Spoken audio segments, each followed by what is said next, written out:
Greetings and welcome, or hopefully welcome back. Before we begin, let me take a few moments to give the obligatory like this video, comment on this video, subscribe if you haven't already, and more importantly, share this video with your girlfriend, your lover, or your wife. Let's hope they never find out about each other. And while you're doing that, let's try and get this channel to 1,000 subscribers. Be sure to check out my Patreon channel. Consider becoming a subscriber and help keep my editor energized with pizza and beer. Seriously, editors are a large part of what makes the world go round in this business. Let's give them some love. Links are in the video description and in the page description on both YouTube and Rumble. And lastly, a quick shout out to my Tier 3 and 4 patrons. Russ of the Frozen North, U5AC, Nick, Zachary Langmead, Scared Wolf 1206, and Zachery Raney. Thank you very much. And now, on with the story. The Deathworlders, a story by Philip R. Johnson, a.k.a. Hambone, Hambone HFY, and Hambone 3110. Chapter 24, An Alien World. Part 12. Date point, 10 years, 4 months, 6 days AV. Vancouver, British Columbia, Canada, Earth. Mother Ima. According to your internet, there are many females interested in you. Baseball perked up and rolled across the bed to take a closer look at Ima's screen. It creaked. Alarmingly. No shit? Oh yes, there's a poll. Left beef versus right beef. Who's sexier? She wasn't quite sure if the nicknames were intended to be insulting, but they seemed to please baseball. Fucking beef? Awesome! I would have found that insulting myself. Are you kidding? He turned towards the bathroom door and raised his voice. Yo, horse! A muffled, yeah, drifted through the door. You know what they're calling us on the internet? What? They're calling us left beef and right beef. Adam could be heard laughing beyond the door. Which is which? He called. You're left beef. I don't think I understand the joke, Ima confessed. The internet was a source of near-limitless fascination and impenetrable in-jokes. The gist was that her protectors had acquired almost as much celebrity, if not more, than Gaoian herself, with the commentary ranging from the objectifying and overly sexual to the dismissive, the political, and the surprisingly well-informed. It's like, you know what? Never mind. You gonna vote? On a poll as to which of two humans I find more attractive? Ima queried. I don't find either of you attractive. Oh, come on, Base smiled. Ima bobbled her head in resignation and touched her claw to right beef. You remind me a little of one of my mates, she explained, while Base quietly pantomimed victory with a pump of his fist. I do? Oh, yes, he... They were interrupted by the bathroom door opening, and a thoroughly bedraggled and uncomfortable-looking Raigari shuffled out, dripping wet and wrapped head to foot in towels and a bathrobe. Warhorse was slightly behind him, wearing only a pair of shorts and looking rather more comfortable, though that was hardly strange. Moisture and humans seemed to go together well. Oh dear, our turn? Ima asked. Raigari made a show of seating himself in as dignified a posture as he could in front of the large mirror that dominated the main room.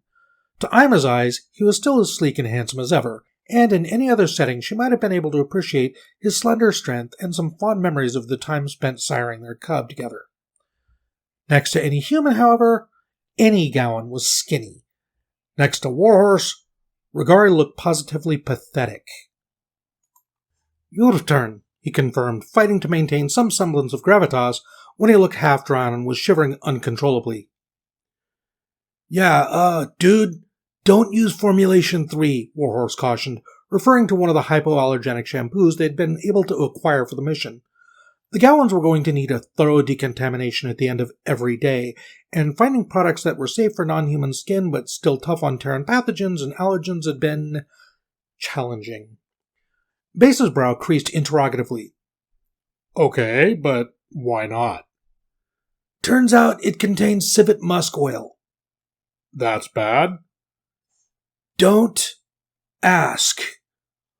Though, any clan which imported that substance would surely become very wealthy and powerful, Raigari fidgeted in his seat. Ah, you mean that interesting scent isn't you? Ima asked, flicking an amused ear. The vapor that had spilled out of the bathroom alongside Regari and his human friend had a potent aphrodisiac component. I shall have to alert Yulna to the danger of males trying to import this substance. Regari's ears wilted, and he fidgeted uncomfortably in his seat. Ima decided that it would be cruel to tease him further. Very well. Shall we go decontaminate, Baseball? Hopefully any lingering awkwardness will have dissipated by the time we're done. Base chuckled. Sure. Ima couldn't hold back a deep wave of trepidation when they entered the bathing suite. Does it truly have to be a wet bath? She asked. Truly does, unless you want to wind up breathing all the Deathworld stuff in your fur, and, you're going to need to seal those robes in this here bag. Base offered it when Ima duck-nodded and began to remove the garment. He turned around sharply. What are you doing? She asked. Just, Don't be ridiculous, Ima directed an exasperated glance at the ceiling. You and I are of different species, and mine doesn't subscribe to human body squeamishness in any case. You've got those robes and overalls and stuff, Base pointed out, still not turning around. Ima stuffed her dirty clothing into the bag and sealed it as the instructions dictated. And you have those ranger shorts, which don't seem consistent with any other human notion of modesty I've ever encountered, Ima retorted. Besides, how am I expected to carry my communicator and wallet in my fur? She turned on her best mother voice. Now, will you please recover your senses and help me decontaminate? The mother voice worked. He cleared his throat and turned around, gave her a curious look, then shrugged. You're right. You look more like a dog or a cat or something. I know what you're saying, but please don't compare us to non-sapient animals, Baseball, she requested. It's not dignified. Right. Sorry. He turned and grabbed the bottles. So, this here's the shampoos. Number 3 is out, so that leaves these. Ima's nose twitched. That's quite a potent scent. Why are they so perfumed? Humans like our soap to smell good, I guess. Baseball, a man who smelled almost exclusively clean sweat and testosterone, shrugged. And these are prescription soaps for people with, delicate skin conditions and stuff. But they're still supposed to smell nice. They're overpowering. Do your noses even work properly? Base scoffed. Dude, speciest. Now come on, which smells nicest? That one is heady. What is it? Coconut butter? Ima ducked her head in a let's get this over with way, and Baseball started the shower, which coughed and spurted before settling into a steady stream. He ran his hand under it once or twice, gauging the temperature, then invited Ima to do the same. That's just right, she declared, then took a deep breath and stepped under it. Gaoians had an uneasy relationship with water. Males from working clanless castes and the more notable labor clans like Stoneback tended to clip their fur back to the undercoat so as to soak it and work long hours, cooled by evaporating water. Females, however, were not usually workers, and the only time Ima had ever previously managed to be truly drenched had been when she had fallen into a fountain in the commune as a young female just out of cubhood. Water had gone up her nose, and she had felt miserable for hours as she slowly dried. This was better, at least. The water was nice and warm, but it still made her fur heavy and plastered it down, leaving her, she knew, looking small and skinny and helpless. Still, when Baseball played the shower head over her scalp and water flooded her ears, it was all she could not to claw at him and escape. She settled instead for shaking her head violently to dislodge it, and Baseball made an "ugh" noise as secondhand water splattered his face. Right, because you have grounds to complain, Ima growled. She was already shivering despite the water's warmth. You're the one who wanted to come to this planet, Baseball reminded her. Ain't my fault that means a thorough shampoo once a day. Here. He handed her the shower head. I got all the stuff you can't reach. You're on your own for the front and the awkward bits. Ima accepted it and dutifully set about making sure every inch of her was properly soaked. Baseball, for his part, squirted a large, and cold, dollop of soap onto the upper back and started to massage it in with equal parts strength and delicacy. So, Who was this mate I remind you of? He asked. Oh, Dar, the sire of my third cub, Dar of Stoneback. Big guy? The biggest. Dar is the Stoneback clan's great success story. Telling the story was a welcome distraction. The end product of their whole genetic program. He's almost as strong as a human in some ways. Right. Y'all aren't that far behind us, really. Far enough behind you that if you were to punch me, I'd have better chances of surviving a pulse pistol. Yeah, but part of that's like, we're made to punch. Gaoians aren't. Bet you if you could use that long dorsal muscle for punching, you'd hit about as hard as we do. I have my doubts. Ima shook her head again. Baseball raised a hand to ward off flying droplets. I'm sorry, it's very hard not to do that. You okay? Baseball asked. I itch all over. Wet fur, what is the term? Sucks. Beats acute respiratory distress, he reminded her. Here's the shampoo. Ima accepted it and set about massaging it right into every hair follicle she had. He's a bit of a freak, really, she conceded. But that's what his clan have been trying to breed for thousands of years. A freak. I'm guessing they're breeding from him, too? With females who will accept the proposition, yes, as I did. Apparently, I'm quite the catch. Why is that? Base asked. He started rinsing out the soap again. My own genetic legacy includes clans High Mountain and Goldpaw, Ima revealed. That's good. They specialize in science and philosophy and in commerce and trade, respectively. Thinkers and merchants. A good legacy, and one I'm proud to be part of. Base's hands paused. See, that'd bother me, he said. Being valued only for my genes. Ima turned her head and gave him as best a sidelong glance as she could. Why? Hey, someday kids would be nice, Base said. But I want to make a difference myself, not just be the daddy of the person who made a difference. Ima turned away again. Do you know how old I am? She asked. No. I will be 54 soon. That's in Gaoian years. In human years, I'm... She raised her head slightly to perform some mental calculations. About 45. Wow. I thought you were younger. Ima duck nodded again. We don't decline slowly like you do. We stay in our prime for most of our lives, but our geriatric decline is abrupt. The very oldest Gaoian I have ever heard of was Father Few, who lived to be more than 100 of our years old. The oldest I ever knew personally was Mother Supreme Giamai, who was 92 when she died. Most Gaoians, 80 of our years. That's not so bad, Base said. Except that there are 12 of our years to every 10 of yours, Ima said. Most humans can expect to live a fifth as long again as I will, and bear in mind that life expectancy is the product of all of our advances in medical science. And I mean no offense, Baseball, but our medical science is a very long way in advance of humanity's. Oh. Baseball apparently didn't know what to say beyond that, and so settled for gently plucking the shampoo bottle out of her paw and started the second lather. We are not a long-lived species, Ima summarized. Not by your standards, and especially not compared to Kortai or Governor Agavendragon. If we stopped breeding, Gao would not even go 100 years before it was dark and empty. Is it really so surprising that I might be so proud to breed and raise the next generation? I guess not, he conceded. Not everybody can make a difference, Baseball. Not everybody should. I respect what you and Warhorse do, and what Rigari does, but you would not be here without farmers and builders and all the people who are content not to make a difference.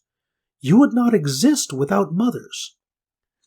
Baseball's hands were steady as he made sure she was as clean as possible, but his voice was uncertain. I guess? Is something wrong? Baseball thought before replying. Just in my head, he replied. It's your life, you do what you want with it. I guess I'm just not used to women who like raising kids and all that. What kind of woman are you used to? Ima inquired. Women like Technical Sergeant Kovac, or Corporal Deacon, or Major Jackson, I guess. I don't know them, Ima said. Well, unless you mean the Major Jackson who was your species' first FTL pilot. Yeah, she's working with public relations a lot these days. She and Major Powell are a thing. Not sure how much of a thing, but a thing. She's pretty cool. And who are the other two? Kovac is our spacesuit guru. Brain like you wouldn't believe. Pretty sure she's sweet on horse, too, but she's biding her time. Deacon's fun. She is one of Firth's support techs. She got small hands and strong shoulders. Conditioner? What does it do? Ima asked, studying the offered bottle suspiciously. Should help with the itching. Ima almost snatched it from him. Oh, by all the clans, yes, please. Base was right. The second he started rubbing the conditioner in, the worst of the itching faded away. You know, if you ever retire from the SOR and find that you need a replacement career, you would be well received on Gao as a masseuse, she told him. Strong but gentle, huh? I am yet to meet a human who isn't. Base chuckled and handed her the conditioner bottle, which she set to work soothing her itching chest and abdomen. But, you let me know if I'm getting too personal, but did you grow up and become a mother and that was it? How did you know that this was your calling? How do you know if this was your calling if you never tried anything else? Oh, I did, Ima revealed. I took a research position at Clan High Mountain Observatory when I was young. The same one that discovered Gorai, our first colony world, but I met my first mate there. We had a healthy female cub together, and I immediately knew that this was what I wanted to do. Baseball didn't respond, but he seemed to relax, smiled and nodded. You approve? Ima guessed. Like I said, it's not what I am used to, but I feel you. Finding the thing you know you want to do in life? He grabbed the showerhead. Final rinse. Let's get it over with, Ima sighed and shut her eyes, feeling the hot water sluice the conditioner out of her fur. She just knew that her ears and whiskers were drooping piteously. Eventually, the ordeal was over, and Baseball grabbed an enormous white towel. Okay, get dry. I need the towel to get dry, Ima told him. Nuh-uh. This one's for my protection. Oh. She sighed, aware that shaking water out was completely undignified and uncivilized, but also highly effective. Base raised the towel to shield himself, and Ima sighed inward, dropped to all fours, and liberally covered the inside of the bathroom with water droplets. It felt irritatingly cathartic, and just to spite Baseball for making her do it, she shook out a second time when he peeked over the towel, then stood up again. Baseball wiped his face off. Did you have to? He complained. No, but you didn't have to make me dry off like an animal, Ima retorted, and took the towel from him. She threw the enormous cloth around her in kind of a rough toga and dried her limbs.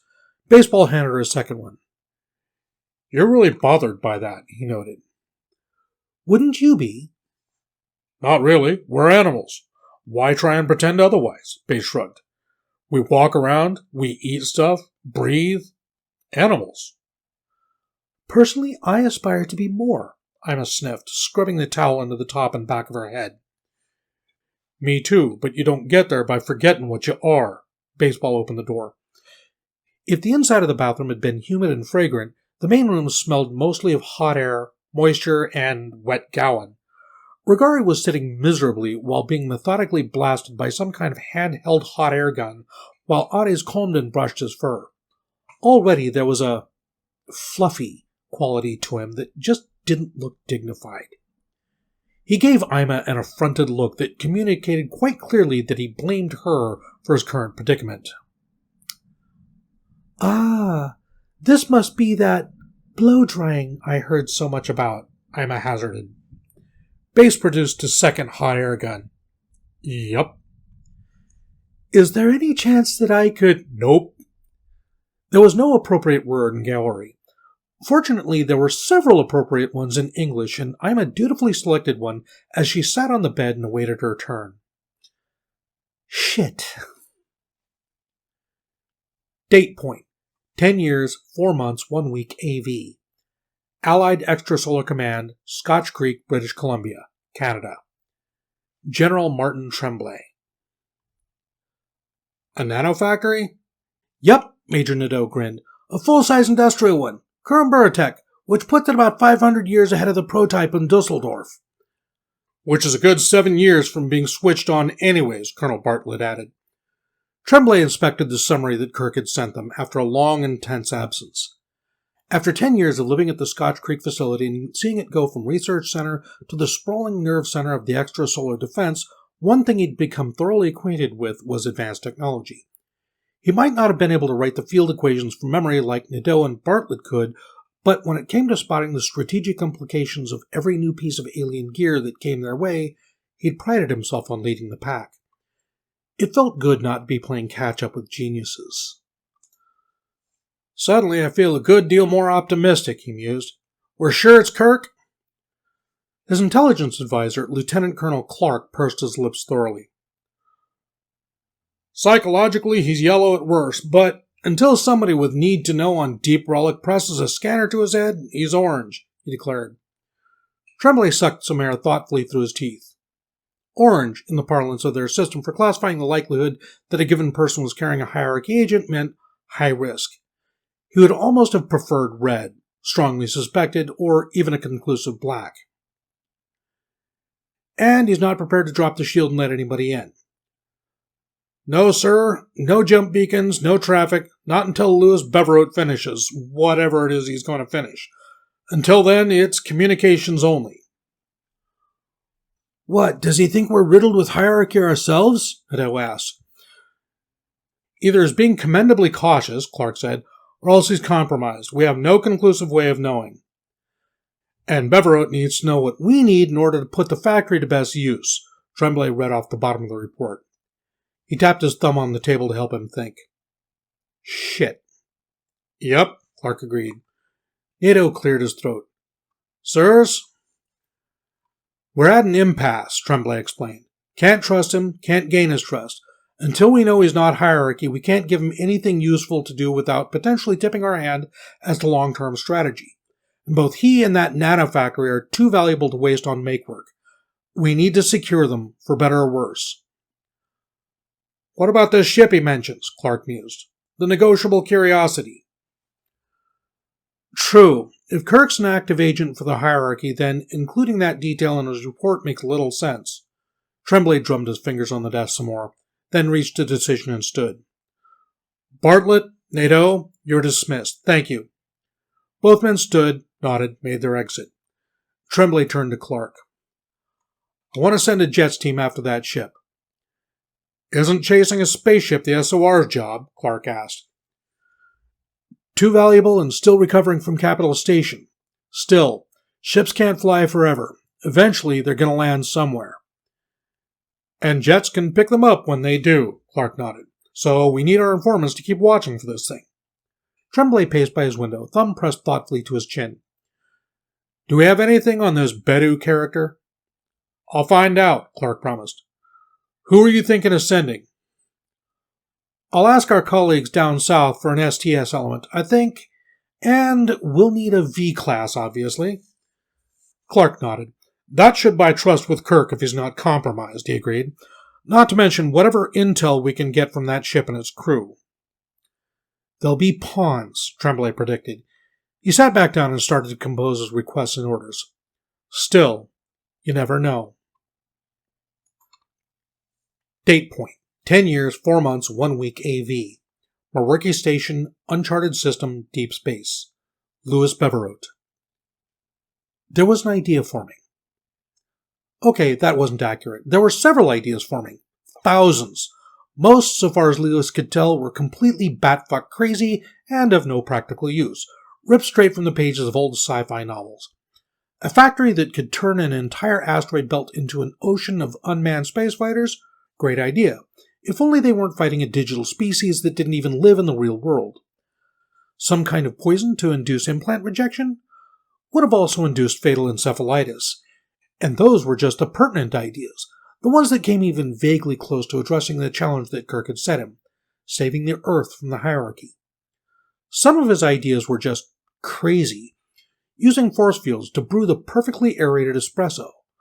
A field equation that proved that it was possible to build a Niven ring if you used a solar enclosing force field to power another force field that was powerful enough to overcome the tensile strength problem, after which point the only real obstacles were time and material. 20-kilometer-tall robots piloted by an uploaded human brain and powered by a captive black hole. The potential weaponization of mice, opera, and the Big Mac. A nutritionally balanced and, importantly, palatable portion ration to replace the nutrient sphere, derived from maize and rice. Okay, maybe that last wasn't so crazy. Point was, all the data in the world was useless without context. How could you even start thinking about saving a planet from an implacably genocidal species of sapient software who held the lives of 90% of the galaxy's population to ransom? He'd been chewing it over for weeks.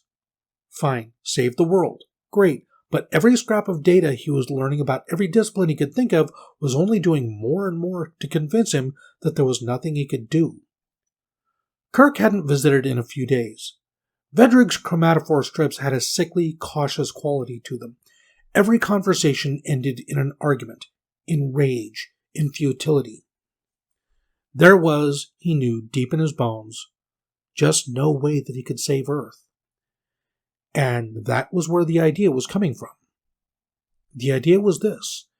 If it was true that once you eliminated the impossible, whatever remained, however improbable, must be the truth, then it followed that once you had eliminated all of the impossible courses of action, then whatever options remained, however dubious the odds of success, must be the one to go for. When Lewis came to speak his thoughts out loud, it didn't sound half as good as it did in his head. He simplified it into something he preferred. If you can't do what you'd like, you do what you can. He couldn't save the Earth, but he was beginning to suspect that he just might be able to save the human race. He deleted his files and started over. Good morning, good afternoon, and good evening. I am the Casual Deathworlder, your host, and this has been The Deathworlders, Chapter 24, Part 12. If you enjoyed this content, please send sacrificial virgins to 6015 East 46... Please smash those like and subscribe buttons and consider dropping us off a comment to feed the algorithm. As always, a huge shout out to my editor, Graygor. Thank you very much, buddy. We are getting there. Okay, 12 parts down, 3 more to go in this chapter, and that will be it for Chapter 24, and on to Chapter 25. Yes, we are actually getting there. So, I am attempting to learn a new piece of video editing software, rather than using Windows Movie Maker. So, hopefully I will be starting to do that with the next chapter, where I will actually start putting up the text of what I'm reading on the screen as I go. So hopefully, you'll be able to look at more than, the cheap ass picture that I made. If I can figure that out. So we'll see. Okay, question, who's got the question? Okay. Food-wise, bird-wise, what's your favorite bird food? Would it be chicken, turkey, duck, grouse, ptarmigan? Leave your answers in the comments down below. Until next time, be safe, be well. I love y'all. Bye-bye. Wakey! Ah, there he is. You died again, Mr. Graygor. Oh, this is no good. We cannot be having you die on us. It spoils my fun, and it slows down the work. I expect at least 400 or 500 more episodes out of you before you are allowed the rest. There.